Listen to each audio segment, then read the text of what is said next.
প্রিয় শিক্ষার্থী, আজকে আমরা নবম এবং দশম শ্রেণীর জ্যামিতি 8.2-এর একটা গুরুত্বপূর্ণ প্রশ্নের সমাধান করব। প্রমাণের সুবিধার্থে আমি আগেই একটি চিত্র অঙ্কন করে নিয়েছি। ও কেন্দ্র বিশিষ্ট বৃত্তে এ বি সি ডি চতুর্ভুজটি অন্তর্লিখিত হয়েছে। এখন বলেছে এসি আর বিডি কর্ণটি ই বিন্দুতে ছেদ করেছে। তাহলে আমরা এসি যোগ করে দিই। আমরা এসি যোগ করে দিলাম আর বিডি যোগ করে দিলাম।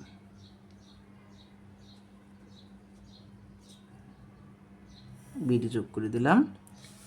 তা এসি এবং বিডি কর্ণটি ই বিন্দুতে ছেদ করে। এখন প্রমাণ করতে বলেছে এ ও বি প্লাস সি ও ডি সমান 2 কোণ এ ই বি। যেহেতু এ ও বি তৈরি হয়নি, সেহেতু আমরা এ আর ও যোগ করব, বি আর ও যোগ করব, আর সিওডি যোগ করলাম, এ ও আর বি ও যোগ করলাম। এখন এই সিও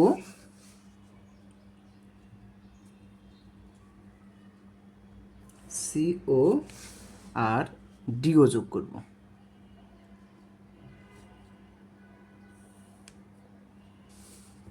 ও কেন্দ্র বিশিষ্ট বৃত্তে এ বি সি ডি চতুর্ভুজটি অন্তর্লিখিত হয়েছে। এসি এবং বিডি কর্ণদ্বয় পরস্পর ই বিন্দুতে ছেদ করেছে। অঙ্কন এ ও বি ও সি ও ডি ও যোগ করি। এখন প্রমাণ করা যাক। প্রমাণ আমাদের প্রমাণে বলা হয়েছে এ ও বি প্লাস সি ও ডি সমান 2 কোণ এ ই বি। তাহলে আমার এ ও বি লাগবে। এ ও বি কোথায় আছে? এ ও বি এখানে আছে। তাহলে আমরা যদি এই এ বিকে চাপ ধরি, এ বিকে যদি চাপ ধরি, এ বি যদি আমরা চাপ ধরি, তাহলে আমরা বলতে পারি একই চাপের উপর দণ্ডায়মান কেন্দ্রস্থ কোণ বৃত্তস্থ কোণের দ্বিগুণ। সেহেতু এ ও বি কিন্তু আমার কেন্দ্রস্থ কোণ। এ বি চাপের উপর কেন্দ্রস্থ কোণ কোনটা? এ ও বি।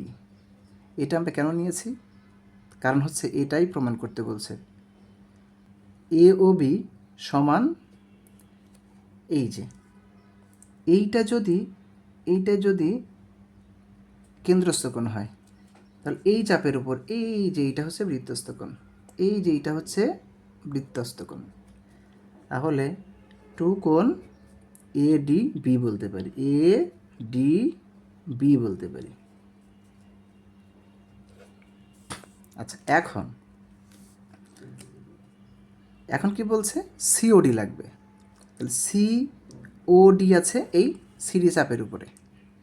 তাহলে আমরা যদি সিডিকে চাপ ধরি, তাহলে কিন্তু আর বলতে পারবো এই সিওডি কিন্তু কেন্দ্রস্থ কোণ, অর্থাৎ কোণ সিওডি সমান 2 কোণ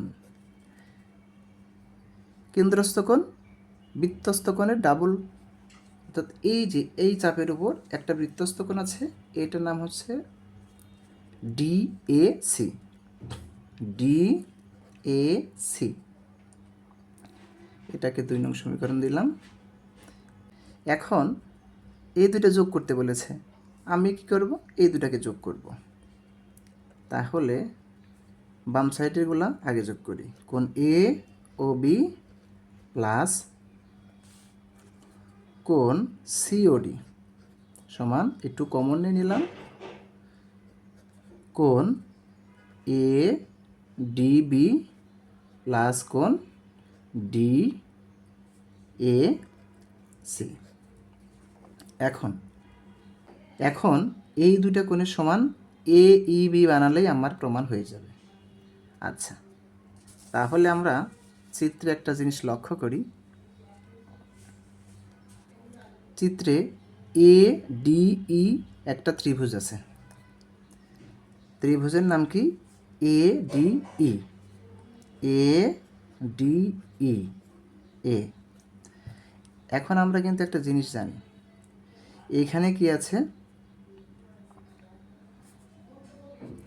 এই টু কোণ এডি এ ডি বি আছে, তাহলে আমরা কিন্তু এ ডি ই লিখতেই পারি, এ ডি ই লিখলাম।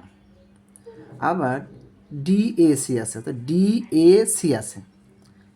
এখন আমরা কিন্তু এই ত্রিভুজের জন্য ডি এ ই লিখতে পারি, ডি এ ই লিখতে পারি। ত্রিভুজ এ ডি ই এর ক্ষেত্রে আমরা বলতে পারি যে এই এ ডি বি না বলে এ ডি ই পর্যন্ত বলতে পারি, কারণ বিন্দু চেঞ্জ করলেও সমস্যা নেই যদি কোণের চেঞ্জ না হয়। আমরা শুধু বিন্দুটার ডিস্টেন্সটা কমাইছি, কিন্তু কোণ কিন্তু চেঞ্জ হয়নি, কোণ কিন্তু এটাই আছে।